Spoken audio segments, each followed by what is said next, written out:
Okay, let's do question 2. Now, let's read the question. We've got some grades by a group of students, and they're listed below.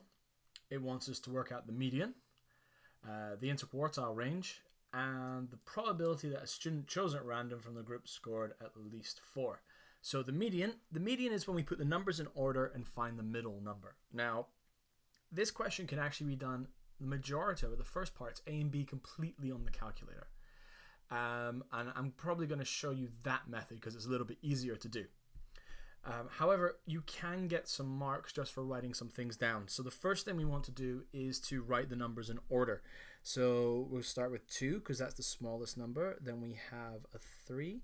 Notice that I check them off as I go through. We have another 3. Check that off. Any more 3s? No. Then we have a 4. Then we have another 4. Then we have a 5. Another 5, a 5, a 6, and a 7. 1, 2, 3, 4, 5, 6, 7, 8, 9, 10. 1, 2, 3, 4, 5, 6, 7, 8, 9, 10. So 10 numbers altogether. So the median would be in the middle. And if we've got 10 numbers, we could do this by hand and do median position. And so actually that's what I'll do just now, is I'll work out the median position. So the median position is n plus 1 all over 2, which is equal to 10 plus 1 all over 2, which is the 5.5th position. So we need to look at the 5th position, what's in that, and the 6th position, what's in that. So if we look here, so the 1st position, 2nd position, 3rd position, 4th position, 5th position, 6th, 7th, 8th, 9th, and 10th. So it says to look in the 5th and 6th, so we're looking at this point here. Okay, so the 5th position is 4, the 6th position is 5, and so the median then is the average of these two. 4 plus 5 all over 2, which is 4.5. So let's write that in. Now, that's a lot of work, and we can do this in a lot easier way. What we can do is we can use the calculator, and if we use a list. So to do that, make sure your calculator's on, press Stat.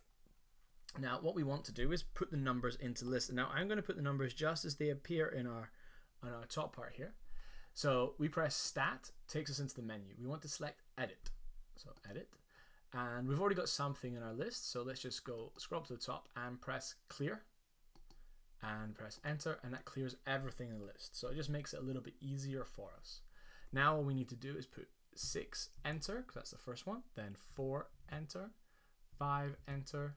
3, whoops, let's make sure that's a 3, and enter. And then 3, enter, 7, enter, 3, enter, 5, enter, 4, enter, 2, enter, 5. And okay, so that's just got everything into there. Give a quick check. We had 5, 2, 4, 5, 3, 7. Yep. Then 3, 5, 4, 6. So we've got the numbers correctly in there. Now, we can do one quick calculation and this will work out the median and the quartiles that we need. So we press Stat.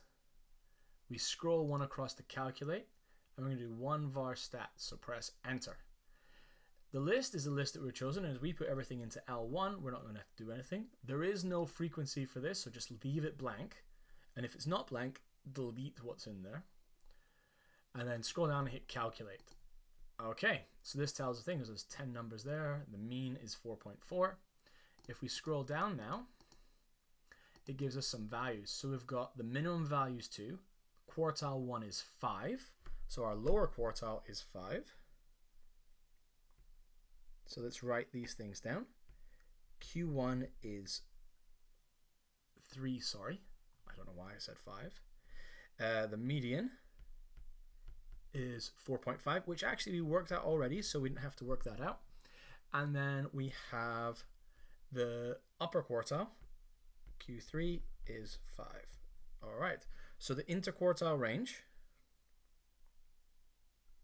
So our interquartile range is equal to Q3 minus Q1. So that's 5 minus 3, which is equal to 2. So we can write 2 down to there, and that's our interquartile range. So you can see that if we use the list inside the stat method there, we could actually work out the median and the interquartile range very, very quickly and easily without having to do so much working.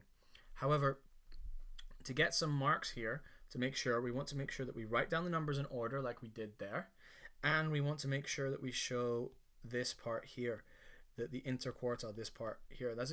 These are method marks, and if we show them, it guarantees that we can get more marks if we get something wrong. Okay, so it says find the probability that a student chosen at random from the group has scored at least a grade 4. Well, how many students have scored at least a grade 4? We've got one, we've got this one over here, which is 1, 2, 3, 4, 5, 6, 7. 7 out of 10.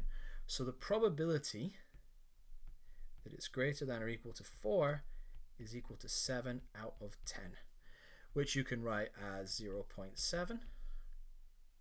Okay, so 7 out of 10 is an acceptable answer there. All right, and that's question 2.